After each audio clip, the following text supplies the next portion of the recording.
The prime objective of the cleaning industry is to protect people against the spread of germs and bacteria. However, it often works in contradiction, as the industry has become a major polluter. And how has it come to this? It's because it consumes millions and millions of single-use plastic containers.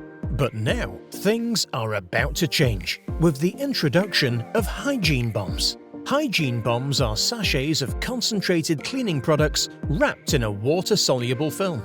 When added to water, the film dissolves and produces ready-to-use professional cleaning chemicals. As in this example, where a small bomb is dropped into a reusable trigger spray.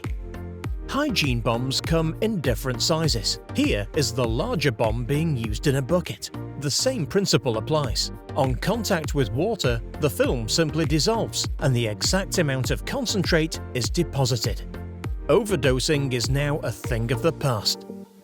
But that's just the start of the benefits. The biggest advantage is size. Let me explain. The compact design of hygiene bombs means that the space required to store them is reduced. A box of the smaller bombs replaces 20 trigger bottles.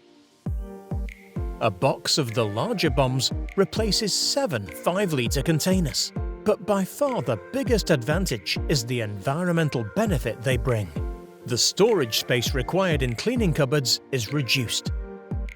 The size of vehicles required to transport cleaning materials up and down the UK will also be reduced. And factories and warehouses designed to store cleaning materials will also become smaller, which in the end dramatically improves our environment.